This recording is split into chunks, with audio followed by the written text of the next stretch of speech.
Welcome back. This is Let's Slay. I'm Garrett. I'm Stoney. We're here for it says part 2, but this is part 4 in our series, right? Yes. This is the 4th level, Ord Mantell Junkyard. It is a train level. Gonna skip that. Story doesn't matter. Floating space text. So this is literally the definition of platforming. Yes. This is not as bad as some old platformers from the PlayStation, but... What, like Kingdom Hearts and the Tarzan level? Okay. Kingdom Hearts is not that bad of a platformer outside of the Tarzan level, I'll give you that. Okay, if we ever do Kingdom Hearts on this show, you're playing it just to get over that. I tried that before. I think I enjoyed the game up until that point, and then I think I stopped playing. I don't know if I ever actually got past the jungle level. You'd like 2 a lot more than 1. It has a lot better UI. The camera controls in 1 are so dated. That's probably about the biggest problem I have with a lot of these older games is just, it's not their fault, it's the technology of the time, but it's the camera angles. Right. You missed a free life just there. I did. Ducking. I did. When this all stops, I'll switch cameras. I'm actually having an easier time jumping in third person. Well, as you say that. As I say that. So one thing I'm finding interesting, just the concept of how this is working right now. So these are supposed to be transport trains. That's what it seems like. Yeah, and these things just, sweep off the debris? I'm not sure. The only thing I can imagine it transporting and that not getting in the way of are flat pieces of sheet metal or something. Yeah? Like, if you put any kind of crate or something on here, it's just going to get knocked off into this sludge of a river that's below us. And there's no way to strap down the sheet metal if that's what you put on here. That could just fly off like a wing. You let us down, George. George Lucas let us down. Because we're assuming he was, there for every part of this game's development. I'm sure he had extensive input on every part of what we're seeing right now. Yeah, considering he didn't even write Shadows of the Empire. Like, if you zoomed in really close in the platform, it's all George Lucas. It's everything you see is just different shades of George Lucas written everywhere. Just him and his neckbeard in all of its majesty. Neckbeards are majestic. That was probably a thing I should have ducked under. Speaking of majestic, jumping into rails. Yes. Hey, a train swap with an extra life. And an AT-AT buried in the sludge. Oh, yes that is. Good eye. Okay. Yeah, this doesn't seem like a planet very suited to an AT-AT to walk on. No. Yeah, this level in particular is reminding me of Silent Hill. I've never actually played Silent Hill, but, the big notorious thing about it is the fog, which was actually just a technical limitation at the time, but they turned it into a trademark. And just how far ahead I cannot see. It definitely helps with a little bit of the surprise element, even if it's inadvertent. Yeah, that's true. You just shoot those with the... That's what it is. You just shoot those with a laser and they cut off. Yep. I mean, honestly, with the auto aim, you don't even know they're there if you're just constantly shooting. You'll hit them before you even see them.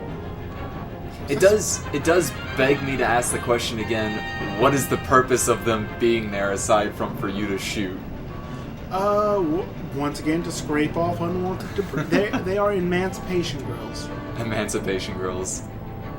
Oh, we gotta do Portal. Portal would be pretty great. Definitely gotta start with 1, though. 2 is great, and I would love to move to it. 2 makes a lot of references that are holy crap, they're much better if you've played 1, I think. I don't think it's mandatory, I think you get a lot more out of it. Humor's solid in both. Oh, yeah. Now, here's the question. Do you think they'll incorporate the portal gun into Half-Life 3, or will they just make a Portal free? Don't talk to me about Half-Life 3 right now. I'm just there. Valve is just like playing with everybody in the community that wants to see Half-Life 3. I'm pretty sure at the last major convention they actually teased everybody and put the Lambda symbol up before they went on and did a presentation. Oh, and then said nothing about Fallout for the rest of the time. Fallout? Not Fallout. Although I do want to see Fallout come from Bethesda, Fallout 4 for the win. We got to see that pop out at some point. Death Train. This is why you have to always jump trains. Valuable lesson for wannabe train hobos out there. Yes. Wannabe train hobos. Never stay on the same train for too long. It will go into toxic sludge. Oh, I should have jumped and got that. You don't need no stinking challenge points. This is actually rather a short level. You just gotta not die on the train. It's rather important, I found in games, to not die. That's typically a good goal to have. Yeah, well, except for in Super Meat Boy, because it just makes, when you do beat the levels, that much more entertaining. Seeing all the replays simultaneously. What ship is that? I'm not sure. It has the wings kind of like an Imperial Shuttle, but it's too long to be an Imperial Shuttle. And too many wings. Now, this is a junkyard. I think I would give them major bonus points if that is an Imperial Shuttle, with just some extra scrap parts near it. Just attached on, they just happened to park another one there? Yeah, yes. Attached on. It is possible. I believe this is the second to last train right here.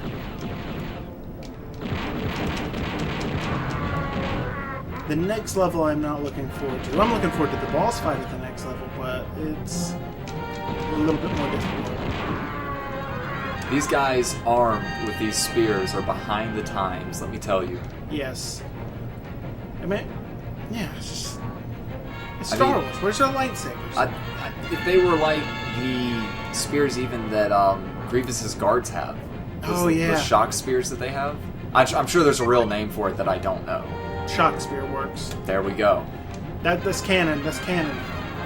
That at least makes some sense, because it's got some bit of future technology to it. Those look like just straight up spears. Now, what if those probably actually aren't spears? Thinking about it, they might be for just moving garbage. Huh. Like, I mean, to move that Imperial shuttlecraft out of the way. Yeah. Okay. It would offer better leverage than just pushing, I suppose. I love how arbitrary having roofs. It's just no roof on this train, but there were some on the other ones. Yeah, well, this one doesn't believe in roofs. It's against its religion. The day train cars start having their own religion is the day. Then again, these obviously have to be controlled by some sort of AI to have the timing they are going into it. It could just be a straight program, but I'd like to think these are sentient trains with their own thoughts and dreams. Number one of which is to just try to get something to the end. You're actually accomplishing their long-term goal, because of all the things that get knocked off of it, you're the first thing to actually make it all the way through. Oh, I know. They have so much abandonment issues. Everything just falls behind and leaves them. Don't leave me! I haven't seen any of the scrapers in a while. Maybe at this point they want things to stay on the train. Possibly.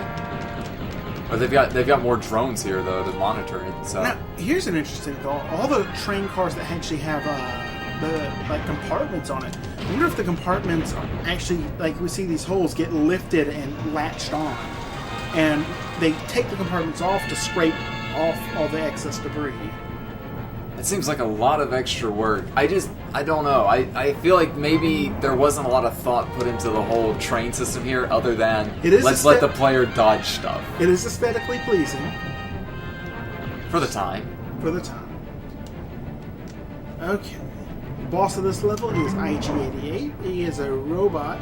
In the story, at one point, he takes over the Death Star. Not in Shadows of the Empire, but one of the expanded universe stories, which is probably overwritten now. That universe is it's so all over the place. There's got to be a story for just about everything. Man, when they announced Episode 7, I wanted it to be the Jedi Search Trilogy so bad. The Jedi Search Trilogy, I only read the first novel in it, but essentially it's... Lizard Man! Luke reestablishes the Jedi Order on... Impact. Yes, Impact. Impact? Are there any seatbelts on this? No. Just Newton's... What law would that be? It's the law where when this stops, you keep moving, and there's nothing but a wall in front of you, so... Well, I'm bracing. Oh, God. Here he comes. Where are we going to? What are we going to hit? We're going to hit a gate. A gate? A gate. Stargate. Holy crap. We are now in the Stargate universe. What?! I love that NES quality explosion. This game is completely unrealistic in the way in which it portrays explosions. There's no way you could survive that. He could. He's a robot. That's fine. Okay. This guy likes to jump. I like to jump. I don't like to jump after him.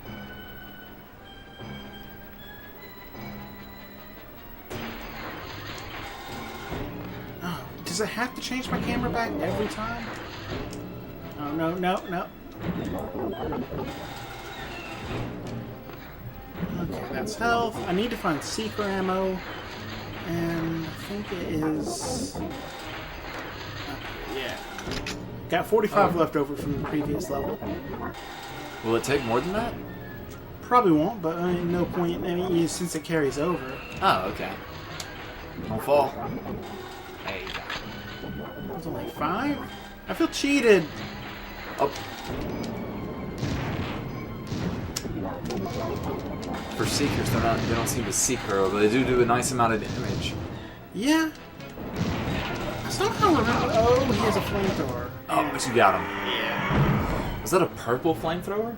Yeah, purple rain. It feels like, was that like maybe an ion particle flamethrower of some sort? That's actually really cool. 10 minutes. 11 minutes. I can 2 seconds. We're going for a speed run. You can see the last one we barely finished in under 15. Alright. But we finished with more lives. That'll be this episode. There we go. And look at that smile. Job well done. Before I fried his circuits, we ended this video.